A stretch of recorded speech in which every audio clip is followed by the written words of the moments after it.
কাহিনী কি কি হয়েছে? বল্টু ভাই, এই হাসপাতালে সবদি ডাক্তার ভাগছে। কই ভাগছে? কই গেছে এটা তো জানি না। গ্রামের মানুষের কিডনি কুন্ডি লইয়া টাকা না দিয়ে চলে গেছে গা।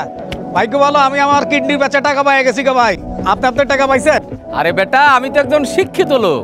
আমি তো তোর মতো মূর্খ অশিক্ষিত না। তোর মতো কোনো শিক্ষার আলো আছে? বেটা, আমি 1998 সালে 8 পাস করছি। এই যুগের MA পাশের সমান। আমি কি তোর মতো 7 লাখ টাকা আমার কিডনি বেচছি? আমি আমার কিডনি 10 লাখ টাকায় বেচছি। কাকা কি যে কোন, এই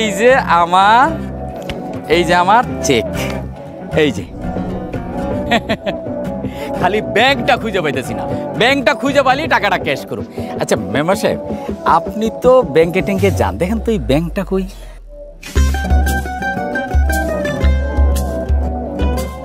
চিনলেন কেমনে? আপনি তো 6 পাস। এদিক দাও, এদিক দাও। কাকা আপনিও চিনলেন না? চিনবেন কেমনে? আপনি তো চরিত্রের ঝামেলা। এত কিছু চিনি, আর এই সোনার ব্যাংকটা তো এইটা চিনলাম না। আল্লাহ, এটা কি হইলো?